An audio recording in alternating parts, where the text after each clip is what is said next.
Hi నమస్తే. నేను మీ journalist రెహమాన్ని. Heritage సంస్థకు మరో షాక్ తగిలింది.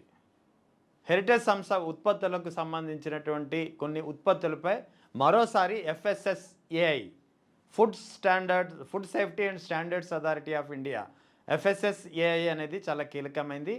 ఈ ఎఫ్ఎస్ఎస్ఏఐ కీలకమైనటువంటి ప్రధానమైనటువంటి అభ్యంతరాలను వ్యక్తం చేస్తూ హెరిటేజ్ సంస్థకు షోకాజ్ నోటీస్ జారీ చేసింది.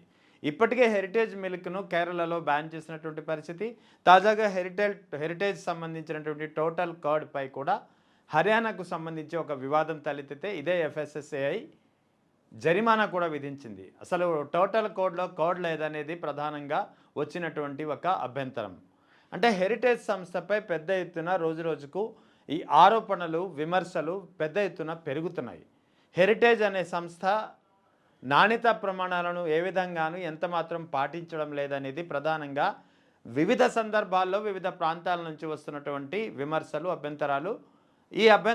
ఈ విమర్శలకు సంబంధించి ఎఫ్ఎస్ఎస్ఏఐ ఏదైతే food safety and standards authority of India ఉందో ఇది కూడా ఆ అభ్యంతరాలను పరిగణలో తీసుకొని వివిధ సందర్భాల్లో షోకాజ్ నోటీసులు జారీ చేయడం, కొన్ని సందర్భాల్లో అయితే జరిమానా కూడా విధించడం, ఆ జరిమానాను హెరిటేజ్ సంస్థ చెల్లించడం కూడా మనం చూసాం కళ్ళ ముందు. ఇటీవల హెరిటేజ్ టోటల్ కార్డు విషయంలో కూడా అదే జరిగింది.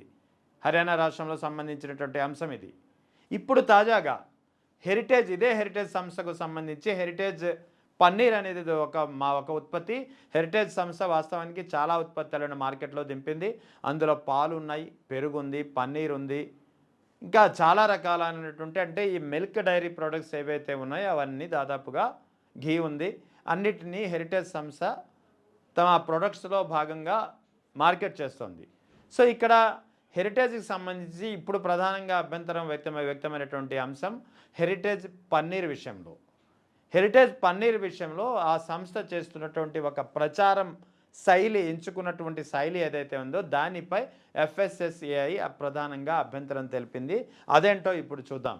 ప్రధానంగా జాతీయ కేంద్ర ఆహార భద్రతా ప్రమాణాల సంస్థ ఎఫ్ఎస్ఎస్ఏఐ తీవ్ర అభ్యంతరం వ్యక్తం చేసింది. దేనిపై హెరిటేజ్ ఫ్రెష్ పన్నీర్, హెరిటేజ్ ఉత్పత్తి చేస్తున్నటువంటి పన్నీర్ని ఏ విధంగా మార్కెట్ చేస్తుందంటే హెరిటేజ్ ఫ్రెష్ పన్నీర్ అనే పేరుతోటి మార్కెట్ చేస్తుంది.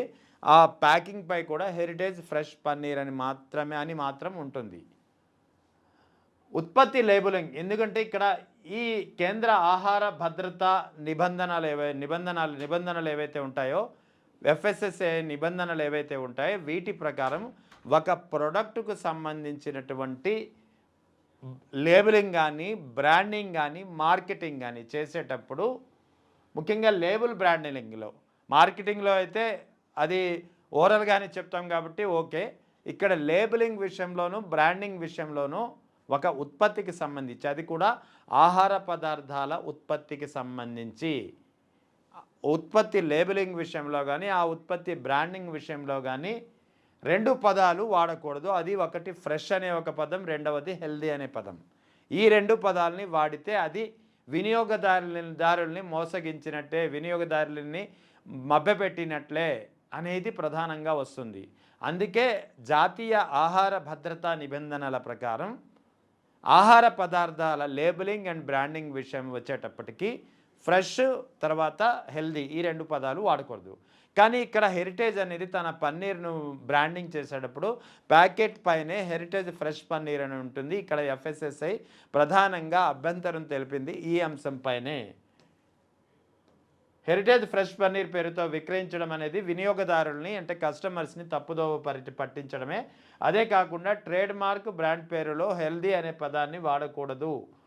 ఇది food safety and standards regulations 2018 regulation 8 clause 3. ఏది మళ్ళీ చెప్తున్నాను, food safety and standards regulations 2018 చట్టం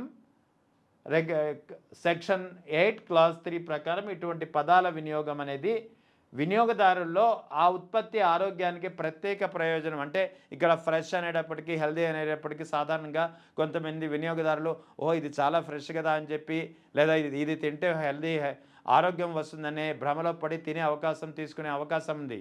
ఇది వినియోగదారుల్లో ఇటువంటి అపభ్రమలు కలిగించడం ద్వారా వినియోగదారులు ఆ ఆహార పదార్థాలకి అలవాటయ్యే పరిస్థితి ఉంటుంది. అంటే వారికి ప్రత్యేక ప్రయోజనం కలుగుతుందనే అంశంతో భావనతో వాళ్ళు ఆ వస్తువుని కొనుగోలు చేస్తారు. ఇది వినియోగదారుల్ని తప్పుదోవ పట్టించడమే అనేది ఇక్కడ క్లియర్గా ఉన్నటువంటి ఒక వాదన. అందుకే ఈ అభిప్రాయాన్ని కలిగించే అవకాశం ఉందని ఇది నిబంధనలకు విరుద్ధమని స్పష్టం చేసింది. సో ఈ ఉల్లంఘనలపైనే ఈ ఉల్లంఘనల్ని హెరిటేజ్ సంస్థ పక్కదారి పట్టించింది. ఈ ఉల్లంఘనల్ని పాతరవేసింది, పాటించలేదు. కాబట్టి food safety and standards act 2006 నిబంధనల ప్రకారం మీపై ఎందుకు చర్యలు తీసుకోకూడదో చెప్పాలంటూ వారం రోజుల గడువిస్తూ షోకాజ్ నోటీసులు జారీ చేసింది FSSAI. హెరిటేజ్ హెల్త్ పన్నీర్ అంశంపై హెరిటేజ్ సంస్థకు, ఇది హెరిటేజ్ సంస్థకు సంబంధించినటువంటి హెరిటేజ్ సంస్థకు FSSAI నుంచి ఇటీవల కాలంలో తగిలినటువంటి మరో షాక్గా పరిగణించవచ్చు.